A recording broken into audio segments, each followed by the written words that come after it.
संग्रहकार में नित्यानंद शर्मा। इस समय भारत के कुछ लोगों में दिमागी खराबी आ गई है। गद्दार कहना जैसे फैशन सा बन गया है। उधर कुणाल कामरा ने महाराष्ट्र के डिप्टी सीएम एकनाथ शिंदे को गद्दार कहा तो इधर समाजवादी पार्टी के राज्यसभा सांसद रामजीलाल सुमन ने राणा सांगा को गद्दार कह दिया। कई गानी ये साबित करने में लग गए कि राणा सांगा गद्दार नहीं थे। क्यों किसी को सफाई देना? इन राजनेताओं की आदत में आ गया है विवाद खड़ा करना।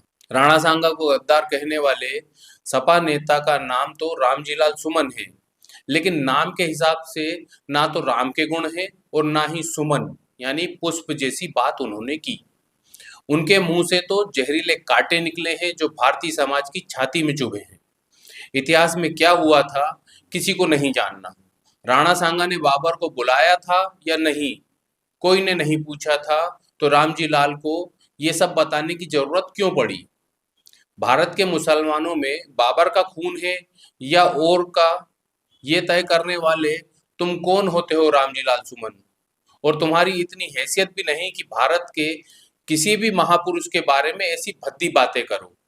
जिसको इतिहास में जाकर सच्चाई जानना है वो जान ले, लेकिन सच सिर्फ इतना ही है कि रामजी लाल सुमन जैसे नेता देश में आग लगाकर सिर्फ अपनी रोटियां सेकने का काम करते हैं और अपने आकाओं को खुश करने का काम करते हैं।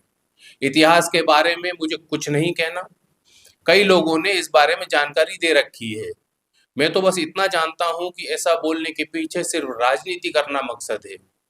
उधर महाराष्ट्र में औरंगजेब को महान बताकर विवाद खड़ा करने वाला नेता समाजवादी पार्टी का ही था, अबू आजमी। और अब राणा सांगा को गद्दार कहने वाला नेता भी समाजवादी पार्टी का है, रामजीलाल सुमन। और समाजवादी पार्टी के मुखिया यानी इन नेताओं के आका अखिलेश यादव ने अपने चमचों को खुलकर समर्थन दिया है, उनका साथ दिया है। इतिहास जानने की बात कह दी। जो विदेश में पढ़कर आया, जिसके बच्चे विदेश में पढ़ रहे हैं, वो भारतीय इतिहास के बारे में बताएगा।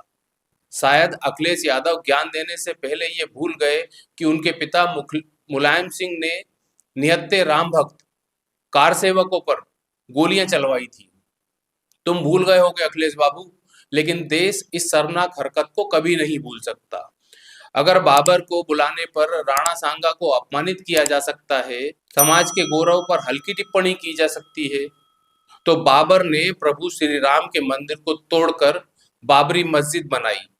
उसके लिए कार सेवकों पर गोलियां चलवाने वाले सीएम को क्या महागद्दार कहा जा सकता है?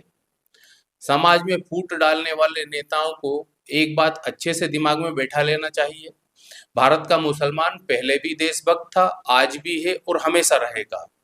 बार बार बाबर और औरंगजेब जैसे लुटेरों, आक्रांताओं के साथ उनका नाम जोड़कर भारतीय मुसलमानों को जलील करना बंद कर देना चाहिए। इस तरह की भड़काने वाली बात कहना सही नहीं है। पूरा मामला सिर्फ राजनीति से जुड़ा है। जैसे ही कोई मुद्दा ठंडा पड़ता है, नया भड़काऊ मुद्दा पैदा कर दिया जाता है। भाजपा पर हिंदू मुसलमान की राजनीति करने का आरोप लगाकर समाजों में जहर घोला जाता है। संभाजी महाराज पर एक मूवी आई जिसका नाम छावा था। तब किसी भाजपा नेता ने भड़काऊ बयान दिया, कोई बताएगा? कुछ मुट्ठी भर लोगों ने औरंगजेब की कब्र का मामला उठाया था। तो क्या भाजपा ने इस बात का समर्थन किया था? क्या भाजपा ने देश भर में इसको लेकर कहीं कोई भी अनशन या प्रदर्शन किया हो? लेकिन सपा नेता अबू आजमी ने सबसे पहले औरंगजेब को महान बताया, उसके बाद प्रतिक्रियाएं आई हैं। औरंगजेब का मामला शांत हुआ ही था, फिर सपा नेता ने बाबर का खून मुसलमानों में और राणा सांगा के लिए अपशब्द कहे। भाजपा कहाँ है? किसने शुरू किया? कोई तो बताए। भाजपा के किसी नेता ने, राष्ट्रीय नेता ने या प्रदेश के या किसी जिले के नेता ने कोई भड़काऊ बयान देने की पहल की है? ऐसा मामला कहीं भी नहीं सुना। हमेशा क्रिया पर प्रतिक्रिया जरूर आई है। और भाजपा, जिससे खुद का दुख तो खत्म नहीं हो रहा, जो पिछले 2 साल में अपना राष्ट्रीय अध्यक्ष नहीं बदल पाई, वो क्या किसी को भड़काने का काम करेगी? और रही बात रामजीलाल सुमन की, तो तुम्हें कोई हक नहीं कि तुम अपने नाम में मर्यादा पुरुषोत्तम भगवान श्री राम का नाम लिखो। मेरे साथ बने रहने के लिए धन्यवाद। मेरा आपसे एक निवेदन, इस वीडियो को लाइक और शेयर जरूर करें। साथ ही हमारे चैनल को सब्सक्राइब करना ना भूलें। नमस्कार।